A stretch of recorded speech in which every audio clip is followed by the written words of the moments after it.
Welcome to NTD Evening News. Our top story tonight, President Trump unveiling new trade deals with the Philippines and Indonesia. Key U.S. allies facing Chinese aggression in the region. What's in the deals and what the president's saying about criminal referrals by DNI Tulsi Gabbard, Mario Otsu at the White House. A U.S. government employee prevented from leaving China. Daniel Monahan has what the State Department is saying. Meanwhile, experts warn lawmakers that the U.S. is not prepared to face large-scale cyber attacks on our critical infrastructure from adversaries. Luis Eduardo Martinez reports. Reverend Martin Luther King Jr.'s children have called on the public to view the records about their father's assassination with empathy and respect. Arlene Richards has the details. A new report estimates that Republicans' new tax laws will cost $3.4 trillion over 10 years, but Republicans say it doesn't show the big picture. Melina Weisskopf has that and what's happening today on Capitol Hill.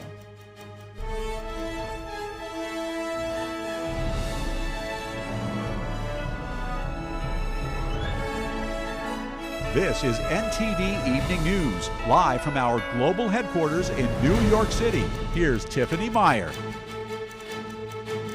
Good evening and thank you for joining us tonight. President Trump announcing new trade deals with the Philippines and Indonesia. Philippine President Ferdinand Marcos Jr., better known as Bongbong, is the first Southeast Asian head of state to meet with Trump in his second term. The Philippines is a key U.S. partner, particularly in the Pacific region where China has been trying to expand its influence. NTD's Washington correspondent Mario Otsu has more. To finishing a trade deal, big trade deal actually. The White House today touting two new trade deals, one with the Philippines and another with Indonesia.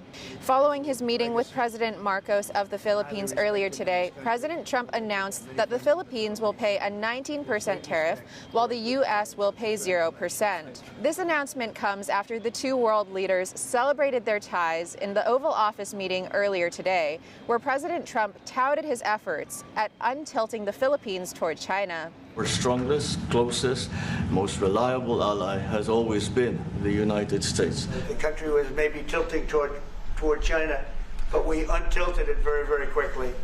But you know, you had a country that was tilting toward China for a period of time, and I just don't think that would have been good for you. This meeting comes just a couple weeks after the president sent out a flurry of letters to world leaders threatening new tariff rates if their countries fail to reach a trade deal with the U.S. before August 1st. In this early July letter, the Philippines was expected to face a 20% tariff on any goods it imports to the U.S. when this August deadline arrived, 3% higher than Liberation Day's 17% tariff. The president announced later today that Indonesia will also pay a 19% tariff while the U.S. pays 0. It's there. He's guilty. In other news, President Trump said today that former President Obama should be directly targeted by the Department of Justice. This comes after the Director of National Intelligence, Tulsi Gabbard, confirmed that she made criminal referrals to the FBI and DOJ about the findings of the declassified documents she released on Friday. The report alleged that the Obama administration officials manipulated intelligence concerning Russian interference in the 2016 election. They tried to steal the election. They tried to obfuscate the election. Starting in 2016, but going up to 2020 in the election. They tried to rig the election, and they got caught. And there should be very severe consequences for that. Obama's office later responded, calling the allegations, quote, bizarre and a weak attempt at distraction. Meanwhile, Trump says that the criminal investigation should go forward and that Tulsi Gabbard should have thousands of additional documents coming. Reporting from the White House, Mario Otsu, NTD News. The Chinese Communist Party is blocking a U.S. government employee from leaving China. The State Department says the U.S. Patent and Trademark Office worker was visiting the country in a personal capacity. NTD's Daniel Monahan reports. A U.S. government employee banned from leaving China. In a statement sent to NTD, the State Department said it is tracking the case very closely and is engaged with Chinese officials to resolve the situation as quickly as possible. It added that it has no higher priority than the safety and security of American citizens. The Washington Post reported on Sunday the U.S. citizen, who works for the Commerce Department, had traveled to China several months ago to visit family. Beijing has long used exit bans on both Chinese and foreign nationals, citing civil disputes, regulatory issues, or criminal probes. Analysts say the tactic is also used to stifle dissent and gain diplomatic leverage. In another exit ban case, an Atlanta-based banker working for Wells Fargo has also been prevented from leaving China. The incident threatens to amp up fears among Western executives about the potential consequences of visiting the Asian nation. Chinese authorities said Monday the exit ban on Wells Fargo executive Chen-Yue Mao is tied to a criminal investigation. They have not specified the nature of the case or how Mao is allegedly involved. Mao has been employed by Wells Fargo since 2012, according to her LinkedIn profile. She was born in Shanghai and based in Atlanta. The executive leads Wells Fargo's international factoring business and advises multinational companies on cross-border capital strategies. Wells Fargo has since suspended all travel to China. Mao's case is the latest in a series of detentions and exit bans targeting foreign business people. On July 16th, a Beijing court sentenced a Japanese employee of Astellas Pharma to 3.5 years in prison for espionage. Authorities also raided U.S. firm Mintz Group's Beijing office in March 2023, detained its employees, and fined the company $1.5 million. The employees were released in March after 2 years in detention. The president of AstraZeneca China has been detained and investigated since December 2024 by the Chinese regime, and little information has been given about the investigation. And at the end of 2023, a senior banker at Japan's Nomura Holdings was banned from leaving China during his visit. The State Department currently has a Level 2 travel advisory for China. It says Americans should exercise increased caution due to arbitrary enforcement of local laws, including in relation to exit bans. Daniel Monahan, NTD News. The House's Homeland Security Committee examined this Tuesday the cybersecurity threats to critical infrastructure. Experts warned that the U.S. is not prepared for large-scale attacks from our adversaries. Our Washington correspondent, Luis Eduardo Martinez, has the details on the story. Let me be blunt. We are not prepared for a major attack on our critical infrastructure. We know that such an attack would be part of any major conflict with an adversary, but we are not doing enough to prepare, and the results of continued failure could be catastrophic, including the loss of life. The hearing comes as the Department of Homeland Security, Cybersecurity and Infrastructure Security Agency, CISA, warned this Tuesday that Chinese Communist Party-sponsored hackers are exploiting vulnerabilities in Microsoft SharePoint servers nationwide. In 2022, we detected high-risk Chinese surveillance cameras, just like these on the table in front of me, that were stealthily built into U.S. infrastructure systems. Network traffic showed that these devices were beaconing to suspected hostile overseas servers. Some appeared to be transmitting encrypted video. We cannot decouple fast enough from China.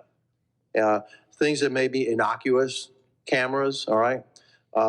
There's nothing innocuous about them. They are malicious. They are relentless in their attacks on us. Lawmakers also warned that Iranian cyber attacks on U.S. critical infrastructure is on the rise, and that zero-day vulnerabilities, or vulnerabilities for which the U.S. is simply not prepared for, could cost countless lives. Cyber attacks from Iranian threat actors surged by 133% in May and June of 2025. The Islamic Revolutionary Guards Corps affiliated actors have recently targeted OT, such as U.S. industrial control systems, in key sectors such as water and healthcare. Lawmakers showed bipartisan concern and commitment to address cyber threats. Congressman Eric Swalwell also congratulated Congressman and Chairman Garbarino on his new appointment. Chairman, that was an elegant, impactful, artful statement, but you buried the lead. Our chairman of the subcommittee has been selected by his colleagues to be the chairman of the full committee. And I think I speak on behalf of my colleagues that we congratulate you on that win. Lawmakers agreed that it is imperative for Congress to reauthorize the Cybersecurity Information Sharing Act of 2015, which is set to expire on September 30th. The CISA Act of 2015 enables the federal government to share information with private sector actors to mitigate and counter cybersecurity threats. Reporting from Washington, D.C., Luis Eduardo Martinez, NTD News. The family of Reverend Martin Luther King Jr. has called on the public to refrain from attacks on their father's legacy after more than 200,000 pages related to the late civil rights leader's assassination were released on Monday. NTD's Arlene Richards has more on the family statement and a summary of what the documents reveal. Children of the late civil rights leader Reverend Martin Luther King Jr. have asked the public to respect their father's legacy. This comes after the Department of National Intelligence released on Monday 230,000 pages of documents with information on their father's assassination. Martin Luther King III and Dr. Bernice A. King wrote in a statement, "While we support transparency and historical accountability, we object to any attacks on our father's legacy or attempts to weaponize it to spread falsehoods.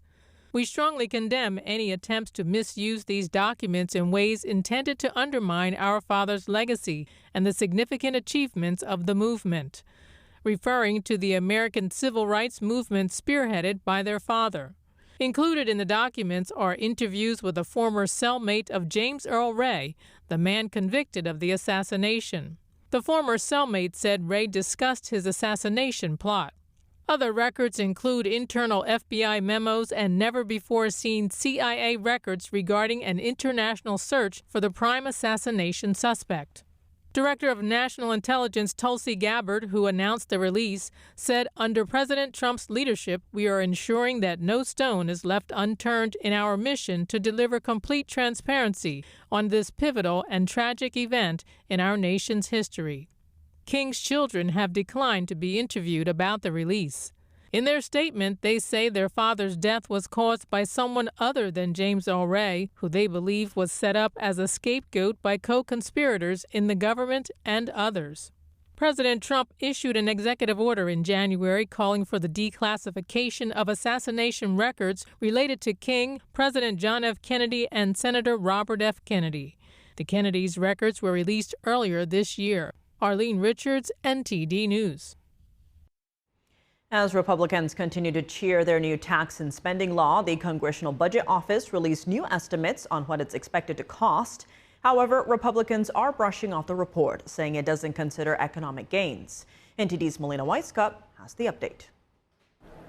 A Congressional Budget Office report that was released on Monday says that the Republicans' One Big Beautiful Bill Act will increase the nation's deficit by $3.4 trillion. That's over 10 years. This is mainly due to massive tax cuts, which means less revenue for the federal government. Now, one of the reasons why Republicans were so adamant about getting this bill across the finish line and signed into law quickly is to prevent around a 22% tax increase on average American families. All of this is real, positive change for American families.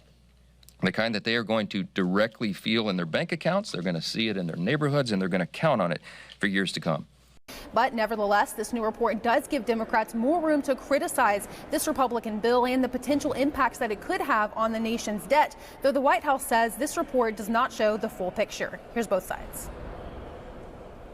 Today, we got the news that the Congressional Budget Office, the CBO, confirms Donald Trump's big, ugly betrayal is going to kick at least 10 million Americans off their health insurance and spike our national debt by another $3.4 trillion. One of the most fiscally conservative pieces of legislation for its size that has ever crossed through Capitol Hill. And the president wants to cut our deficit. That's why he's effectively using tariffs to bring more revenue into the United States to ultimately pay down our debt that has been created by presidents on both sides of the aisles for many, many decades. And Republicans have routinely argued that this big bill is just one part of the equation when it comes to their overall economic plans. They've also argued that the Congressional Budget Office has continually gotten estimates wrong, particularly with regards to how tax cuts actually add to the revenue, they say, because these tax cuts will spur economic growth. But ultimately, which side is right, we'll have to wait and see, because these estimates are for 10 years down the line here, which is quite a long time. So ultimately, we'll have to wait and see how this bill plays out practically in real life. Reporting from Capitol Hill, Melina Weisskopf, NTD News. This past weekend marked 6 months of President Trump's second term in office. How are everyday Americans feeling about his accomplishments so far? NTD's Sam Wong was out on the National Mall in D.C. to hear from the people.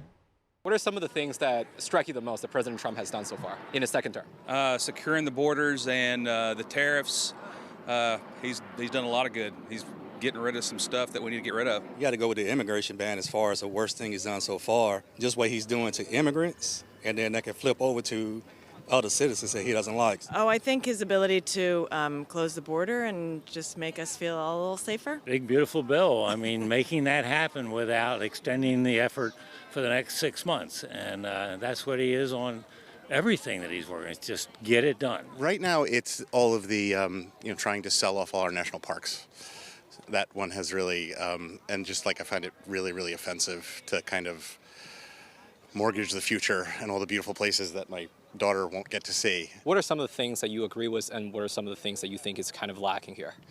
I can't really think of anything that I agree with. I thought Doge was a great idea. I think there is I hate to see people lose their jobs, but I hate for my tax dollars just be wasted on crap all the time, too. I hate that him and Elon are feuding now, but maybe they can get past that. Well, I think he keeps repeating himself, when he says he's going to do something or he did something. Is, okay, let the proof be in the pudding. I would like to see him, the deportations be a little more focused on people that really have committed heinous crimes. What are some of the issues you hope President Trump to address in the future? I think the environment's a really big thing. I think we shouldn't be letting people just kind of run wild and do whatever they want. I want to see the truth. I want to see the stuff about the Kennedys, MLK. I want to see all that. Well, both the Israeli-Palestinian scenario, get that resolved, along with the Ukraine and Russia thing. I mean, he promised that. That was one of the things that he promised, like the day after he gets on board. The tariffs already we're seeing trade surplus. I hope that other nations are really on board with him. I would like to see us stay in NATO, obviously, and make sure all the other countries really support themselves. President Trump just marked 6 months of his second term in office. What are the most significant policy changes he has accomplished working with Congress? And what will lawmakers be focusing on after the August recess? Here from Indiana, Republican Congressman Marlon Stutzman on NTD's Capitol Report with Steve Lance at 7 p.m. Eastern Time. Coming up, a tense hearing on border security today. Lawmakers on the Senate Judiciary Committee debated over immigration enforcement under the Biden administration. Christina Corona brings us the key takeaways. In the Middle East, Israeli forces push forward in the central Gaza Strip, where some believe Hamas is holding hostages. Meanwhile, several ambassadors meet in Syria as the country deals with the aftermath of sectarian violence. Jason Perry reports. And President Trump could soon meet with Russian President Vladimir Putin for the first time since the start of the war in Ukraine. Arian Pozdar has the details when we come back.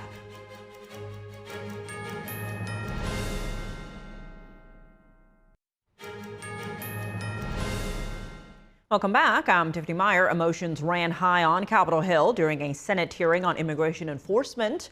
Lawmakers debated how to handle illegal immigrants with criminal records and heard from witnesses who shared powerful testimony. NTD's Christina Corona tells us more. The Senate Judiciary Subcommittee on Border Security held a hearing Tuesday titled Biden's Border Betrayal, Criminal Aliens in America. Senator John Cornyn opened by saying that the moment someone enters the country illegally, they have committed a crime. He added that illegal aliens are not entitled to the same due process as American citizens, and by the time removal orders are issued, they have received all the legal process they're owed. Most aliens with final orders of removal have been in the immigration system for almost a decade. Many have had the opportunity to have their day in court, the very essence of due process, but they neglected to show up. Cornyn said there are currently over 291,000 criminal aliens in the U.S. with final removal orders. Of those, over 282,000, close to 97%, remain free and are not in ICE custody.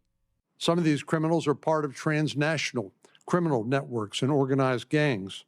One witness, Tammy Nobles, shared the story of her daughter, Kayla Hamilton, murdered in 2022 by an MS-13 gang member who entered the country as an unaccompanied minor. Nobles described how convicted murderer Walter Martinez broke into Kayla's room while she was sleeping. Martinez was also heard on the voicemail hushing her and near the end telling her "I'm sorry" in Spanish while continuing strangling her with her phone cord. After she was deceased, Martinez tied her up and sexually assaulted her. Democratic Senator Alex Padilla pushed back, saying if Republicans truly focused on violent criminals, Democrats would not object. Just look at how they're doing it. They're raiding workplaces. and staking out court hearings. They're going after farmers and farm workers, students and families and business owners, many of whom, other than being undocumented, do not have any violent criminal record. Padilla added that less than 10% of immigrants taken into ICE custody have serious criminal convictions. Cornyn said the hearing highlights the tragedy of Biden's open border policies and crimes by illegal aliens that could have been prevented with proper law enforcement. Christina Corona, NTD News. In the Middle East, Israeli forces continue to battle terrorists in the central Gaza Strip, where some believe Hamas is holding hostages. Meanwhile, several ambassadors visited Syria today as the country deals with the aftermath of an outbreak of sectarian violence. NTD's Jason Perry has the story. On Tuesday, some residents in the Gaza Strip returned to Deir al-Balah to try to retrieve some of their belongings as Israeli forces operate in the area. This is what I found. No pots, no belongings, nothing at all. Even anything to cook or make food with, there's nothing. Look, they're just bombing us. God is my suffice and the best disposer of my affairs. Israeli tanks entered the southern and eastern districts of Deir al-Balah on Monday for the first time since the conflict began. And some believe Hamas may be holding hostages in the city. Israeli forces also reportedly struck a tent encampment in Gaza City overnight. A local resident shared her thoughts. Everyone was sleeping. Tents, people. The tents were hit with a missile. Look at this injustice, people. Meanwhile, in Israel, a man wiped his tears and a dog appeared to try to comfort him as he looked at the picture of a fallen Israeli soldier. On Monday, 893 chairs were lined up with photos of each of the Israeli soldiers who have died since the October 7th massacre. The sister of a fallen soldier said that her sister died while helping to protect the country on October 7th. They saved the base. They saved all the area of the base. They saved all the life that were there. And yeah, I think she would do it again if she knew she got saved all these people. And in Syria, several ambassadors from around the world visited Syria's foreign minister, Assad al-Shabani, on Tuesday. This comes as Syria deals with the aftermath of an outbreak of sectarian violence between members of the Druze community and Syrian security forces alongside Bedouins. Syria said attendees at the meeting affirmed their support for the sovereignty of Syria and the unity of its territories. The Syrian government recently helped escort thousands of Bedouins from the Druze area in Syria, and Syrian troops have been stationed on the outskirts of the Druze city of Sweda. Meanwhile, Turkey said that any attempts to divide Syria would be seen as a threat to Turkey's national security and that Turkey would intervene. At the same time, Israel has vowed to protect the Druze in Syria. And on Tuesday, Israel's President Isaac Herzog met with the Druze spiritual leader about what Herzog called the horrific massacre of the Druze in Syria. Jason Perry, NTD News. President Trump could soon meet with Russian President Vladimir Putin for the first time since the start of the war in Ukraine, but the Kremlin declines an invitation by Ukraine to meet directly with President Volodymyr Zelensky. NTD's international correspondent Arian Pazdar has the latest on Trump's peace efforts.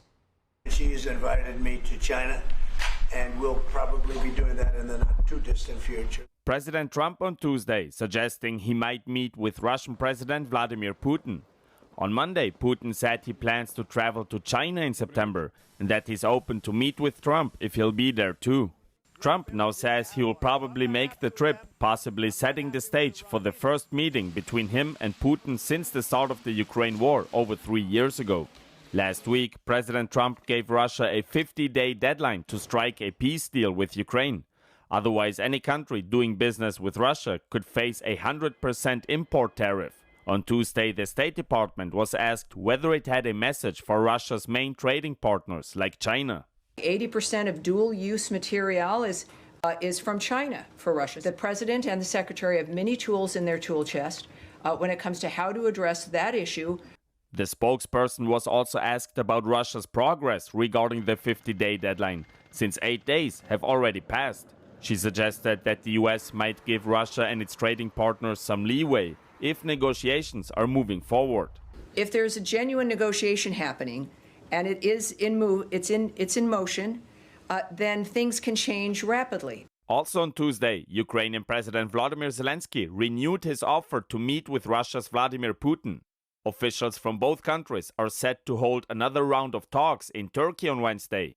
A Kremlin spokesperson on Tuesday lowered the expectations for the upcoming meeting. There's a lot of work to be done before we can talk about the possibility of some high and top-level meetings. He added that Russia doesn't expect any breakthroughs to take place during the talks on Wednesday. And Ukraine's parliament on Tuesday voted to tighten restrictions on two key anti-corruption agencies. On Monday, a Ukrainian security agency arrested two officials from the National Anti-Corruption Bureau and the Specialized Anti-Corruption Prosecutor's Office. Tuesday's draft law would allow the general prosecutor to transfer cases from the two agencies and reassign prosecutors. Reducing corruption is a key requirement for Kiev to join the European Union, as well as to secure billions in Western aid. Arian Pastar, NTD News. Coming up on Capitol Hill, lawmakers are looking into how the Chinese Communist Party is subverting the American legal system, how the CCP is using the courts to harm American companies and steal intellectual property. Jack Bradley reports. And President Trump announcing trade deals with the Philippines and Indonesia against a backdrop of Chinese aggression in the region. How important are these agreements in terms of national security interests? Colonel John Mills from the Center for Security Policy joins us to discuss after the break.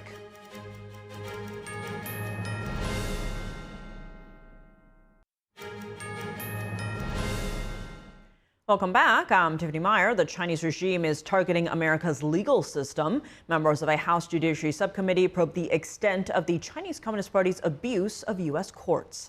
NTD's Washington correspondent Jack Bradley has the details. There is nothing wrong with competition. There is a problem with breaking the rules to get ahead, and that is what China has sought to do. Members of Congress uncovering how the Chinese Communist Party is using the American legal system to shape U.S. laws and harm Americans and American companies. The fact that it's backed by a powerful country who is using and weaponizing this is particularly disturbing. We've seen cases affecting our national security, intellectual property, and the safety of Chinese dissidents living here in the United States. The panel says that the CCP is funding third-party companies with little to no assets, whose only sole purpose is to sue legitimate American companies. These shell companies are supposed to cover the tracks of the CCP, burden legitimate companies with expensive legal defenses, or even steal a company's intellectual property through the evidence exchange process in a legal trial. And American companies that try to fight these in courts are up against the funding of a regime. The Chinese Communist Party does not directly attack its adversaries' systems. Instead, Beijing seeks to supplant them, subvert them from the inside, such that they advance Beijing's agenda rather than obstructing it. In many cases, it's difficult to trace the funding directly back to the CCP because the U.S. legal system doesn't require such a disclosure. We require people to register as foreign agents in other contexts if you're have a blog or something and you're promoting the views of the Chinese Communist Party. But actually, if you're funding a lawsuit, it's not required to be disclosed. It's an odd, strange. One panelist is a senior VP of a plumbing pipe supply company in North Carolina, and he found that his company has been plagiarized, the logo and the products, in Shanghai. And he's been spending millions of dollars and years fighting this, but to no avail. There's a building in Shanghai with our logo on the side. And a gentleman was passing out Charlotte Pipe business cards at a trade show in Singapore. That's how we discovered the theft. The panel called for more transparency in the legal system, while some even called for a complete decoupling of U.S. and China economic ties. Reporting from Capitol Hill, Jack Bradley, NTD News. President Trump today announcing a U.S. trade agreement with the Philippines and also laying out the details of a similar deal with Indonesia that was first announced last week. Joining us now to discuss the significance of these developments is retired U.S. Army Colonel John Mills. He's a senior fellow at the Center for Security Policy. John, thank you so much for joining us. Good to see you again. Now, both agreements call for 19% tariffs on imports from the two countries while U.S. goods enter duty-free. Now, of course, these deals are more than just about trade. They're being negotiated against a backdrop of Chinese aggression in the region. How important are these deals to the U.S. and these other nations in terms of national security interests? Well, very important, Tiffany. And let's just review several of the countries that, such as the Philippines, Taiwan, South Korea, Japan. All of these we have a very close relationship with. And let's just focus on the Philippines for right now. A very, very close historical and relationship between our two countries, and a good relationship. And President Marcos of the Philippines called America the Philippines' best friend, and that meant a lot. That was very heartfelt, and it's felt both ways because of our strong relationship, historical, close relationship, a very positive relationship with the Philippines. So, and the Philippines, large population, and they have a very strong English proficiency. So it can be very helpful to America. And expanding on that, John, writing about the Philippines, Trump said on Truth Social, quote, "We will work together militarily." Now, how important is that military aspect given the increasingly aggressive Beijing in the region? Well, we used to have a strong base structure in the Philippines with Mount Pinatubo and the end of the Cold War. Those literally went away, but they are being strongly reestablished. And so we have three new base camps on the north end of Luzon. We also essentially in the Botany Islands, which are in the Luzon Strait, the 200-mile gap between the Philippines and Taiwan. We're establishing a strong presence there with anti-ship missiles. We also, at the north end of Luzon, we are rotating through what are called the Typhoon missile units that are a combination of Tomahawk and SM-6 missiles, which are extremely accurate and effective and can reach every single Chinese airfield and naval port and naval base along the entire coast of China facing Taiwan that's relevant for a possible invasion of Taiwan. The Chinese do not like this and are very upset because it brings in a decisive deterrence. And the Filipinos want those missiles there, and they want more of them. Now, digging into that a bit more, the U.S. and the Philippines already have a mutual defense treaty. So how do you see the two sides expanding in terms of military cooperation? What other areas could we see emerge?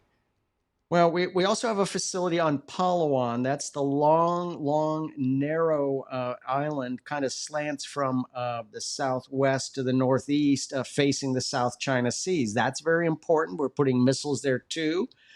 Just offshore, within missile range, that's where China started its original island building. So they like that. But we're also, it's looking like the agreement is expanding and is going to include port facilities. Potential naval base. I don't know if it's going to be at Subic, the historic big American naval base where we departed, but there's an airfield right there, also a wonderful airfield right across from Subic. There's also an incredible state-of-the-art commercial shipbuilding facility right across the bay from the old Subic Naval Base, but in the same bay. That's a South Korean yard, and it looks like there's a three-way agreement. That naval yard, that construction yard, that shipyard, could potentially be part of a three-way agreement between the Philippines, South Korea, and America to build commercial vessels and also potentially naval vessels for the United States. Now, the Philippine President Marcos Jr. said his country has been pushed to modernize its military as a result of Chinese aggression in the region, saying the U.S. is, quote, assisting the Philippines in what we call our self-reliance defense program, which is to allow us to be self-reliant and to be able to stand on our own feet, whatever the circumstances that occur in the future. Zooming out a bit here, what is the Philippines' strategic importance to the U.S. in countering China in this region? Well, you have to look at it as part of the first island chain, which goes from the Philippines, Taiwan, and then at the top end, you have to include South Korea, which is going through an incredible upheaval right now, not getting enough attention. Lee Jae-myung, the president of South Korea, he's left-wing, and he is closely aligned with China, would like to dissolve and break up the strong Republic of Korea-U.S. alliance. But that is the Philippines are essentially the left flank of the first island chain, deterring China from adventurism. And the Filipinos under President Marcos, again, good friends, close to America. We have a great relationship. And the Filipinos know that in many ways, they could potentially be the first stop for an invasion of China. They have to secure that Lady Passage way between the two, between the Philippines and Taiwan. That's where most of their naval assets have to pass to get to the deep Pacific. And in many ways, as a planner, if you look at the problem set, actually the Philippines look awfully tempting before Taiwan. Lots at stake for sure. Colonel John Mills, as always, thank you so much for joining us. Thank you, Tiffany. What is the situation like now in Hong Kong, 5 years after Beijing seized control and imposed a national security law? Senators and witnesses look at the human rights violations taking place in the region and how the Chinese regime's takeover in Hong Kong is impacting the world at large. The United States has a moral obligation to stand firmly with those in Hong Kong whose voices have been silenced, whose rights have been stripped, and whose future has been thrown into uncertainty by the Chinese Communist Party. Subcommittee Chairman Senator John Curtis says it's been 5 years since the implementation of Hong Kong's national security law. He says with last year's Article 23 law, the region's freedoms have shrunk even more. The Article 23 law, a sweeping expansion of the national security law that introduces dangerously vague offenses like external interference and state secrets, punishable by life in prison. Ranking member Senator Tim Kaine comments on how many pro-democracy activists in Hong Kong have been charged or accused of being driven by, quote, colluding with foreign actors. As if people who live in Hong Kong can't have their own desire for human rights. Why would human rights have to be something that could only be ginned up by collusion with foreign actors? Kaine says now Hong Kong authorities are using these laws to target family members of activists. Hong Kong National Security Police have arrested the father and brother of activist Anna Kwok for allegedly dealing with her finances. This is the first use of the city's security law to deal with the relatives of activists who have had to flee Hong Kong in fear of retaliation. Joy Xu is the first U.S. citizen to be charged with allegedly violating Hong Kong's national security law. Hong Kong issued a $1 million Hong Kong dollar bounty for her arrest. This growing transnational repression against me and the overall crackdown of Hong Kong, I think both illustrate the PRC's blueprint for its export of authoritarian practices. Xu says that the U.S. should not allow the CCP to destroy Hong Kong without consequence. It will soon spill over to Taiwan, the Indo-Pacific, and Latin America. One witness outlined the challenges that Jimmy Lai, the founder of now closed down newspaper Apple Daily, has been facing in Hong Kong, particularly emphasizing lawfare. But in the past 5 years, the most powerful tool of all has been used effectively against him, and that's the law.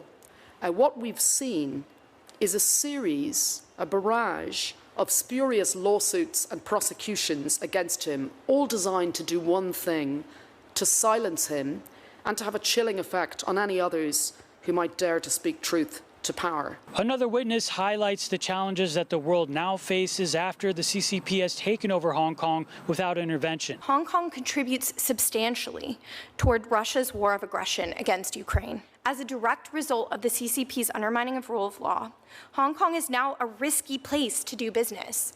Transnational repression, including on U.S. soil, is increasing, and the rights of Hong Kongers continue to be violated. Reporting in Washington, D.C., Jason Blair, NTD News. Coming up, singer Ozzy Osbourne of Black Sabbath dies at the age of 76. More on his life and music career. San Francisco is taking another step toward clearing its streets. These RVs are populated by people who can't afford homes, and they may have to move elsewhere. David Lamb reports from Northern California. And in the WNBA, All-Star guard Caitlin Clark is out again for tonight's game. Dave Martin joins us to discuss when we come back.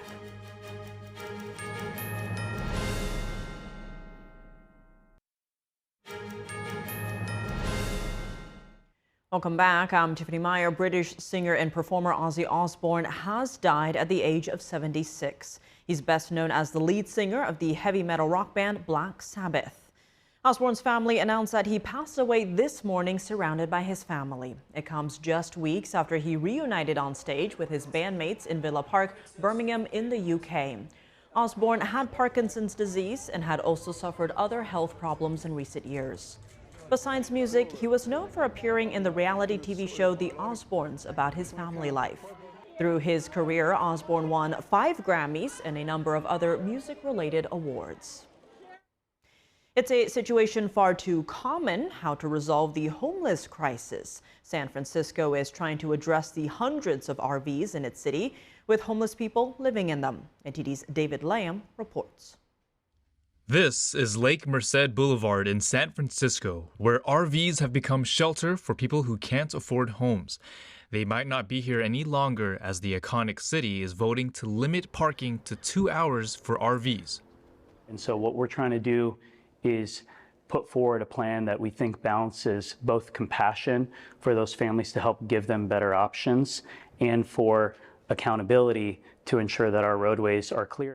The policy, up for final approval by San Francisco supervisors Tuesday, targets at least 400 recreational vehicles in the city of 800,000 people. Mayor Daniel Lurie and other proposal supporters say motorhomes are not ideal for children, and the large vehicles have blocked sidewalks and overwhelmed some neighborhoods with trash and power generators. While they are working with the Department of Homelessness to secure permanent housing with a subsidy, it also provides a program for buying those vehicles from the families. There would also be expanded outreach to homeless individuals and a permit registry program to help residents find and move into housing.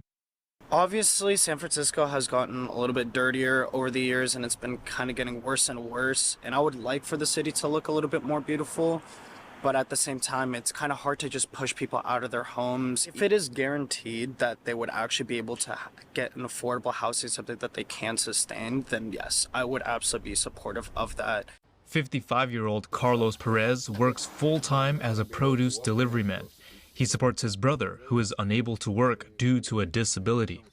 So where we're going to move then? Go to Oakland? And it's the same thing that's happening over there. Okay, so we don't have nowhere to go.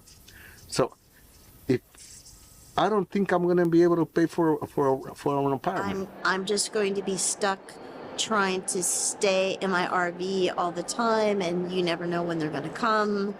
And I'm not really sure, I don't see how I'm going to survive this. The proposal first cleared the supervisors board last week. 2 of 11 supervisors voted no. David Lamb, NTD News, California.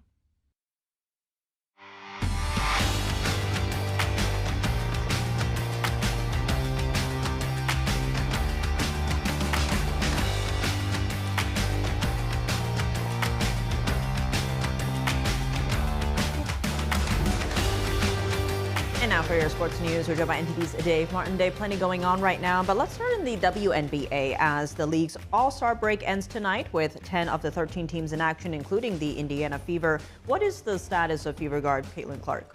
Yeah, so she is out for tonight still with that right groin injury that she suffered last Tuesday night. Now, originally they listed her as day-to-day. She ended up missing last Wednesday's game and then the All-Star game on Saturday. So tonight's game will already be the 11th one she's missed this year out of just 24 games. So I'm guessing, they're going to be, very careful with her because this is her 3rd different injury she suffered this season. Previously, it was her left leg. She suffered a left groin and a left quad injury. Now, after tonight, they've got a game Thursday and another one Sunday. No word about what her status is for those 2 games. But tonight, she misses the game against the New York Liberty. They're first in the league, 15-6 record. Indiana, meanwhile, 6th out of 13 teams at 12-11. Looking at NBA news, the LA Clippers have signed 12-time All-Star Chris Paul to a one-year deal to return the franchise he once starred for. Is he expected to be a starter there? You know, I originally thought he was, but it looks like they've already announced he's going to back up James Harden at the point. I got to say, I'm a little surprised by that. Last year, even though he was 39 years old for the Spurs, he was 7th in the league in assists per game, so he's still very productive. So kudos to the Clippers for getting such a great player to come off the bench for them. They've actually had a very good, offseason themselves. They've added Brook Lopez and Bradley Beal in addition to Chris Paul, and that really adds to their core of Kawhi Leonard and James Harden. Although I gotta say, all 5 guys I've mentioned there are at least in their 30s, if not 40. So. One other thing to mention though, Chris Paul's new teammate, Bradley Beal, they both wear number 3, Tiff. So that can be an issue in the NBA. But Bradley Beal did a very nice thing, let Chris Paul have the number 3. Otherwise, Chris Paul's nickname, CP3, we'd have to come up with something different for that. So thank you to Bradley Beal. Selfless gesture there by the teammate. All right, and if you like the number 3, shifting gears to baseball, all 30 teams are in action tonight. Now, in particular, your Royals are starting a 45-year-old on the mound tonight who's going to tie a record. Yeah, my Royals there. Rich Hill, who entered the league 20 years ago, is scheduled to pitch for his 14th different team tonight. That's the Kansas City Royals there. That ties Edwin Jackson for the most in big league history. Now, amazingly, despite entering the league in 2005 and pitching that long, he's never actually been an all-star. He's never actually got Cy Young votes, but he's somehow still good enough to pitch at this level. He's going to have a tough one tonight. The Royals are going against the Chicago Cubs, who have the 3rd best record in the league, so it won't be easy. That game starts at 8:05 Eastern time tonight. Now, elsewhere tonight, the hottest team in the league, the Milwaukee Brewers, are also in action playing at Seattle. Milwaukee has won 11 in a row. They just overtook the aforementioned Cubs for first place in the National League Central. And I've got that rookie, Jacob Misiorowski, who's pitched just 5 games this year, but has already made the All-Star team. He's got that 99-mile-an-hour fastball. He's one of a number of great pitchers, starting pitchers to win tonight. We've got Jacob deGrom of Texas going against the A's. Dodgers are putting out Yoshinobu Yamamoto against the Twins. And finally, 3-time Cy Young winner, Max Scherzer of Toronto. I had to check which team he's with now. He's switched teams a lot recently. He faces the New York Yankees. So plenty of games going on tonight in case my Royals game is not going the way I like it. All right?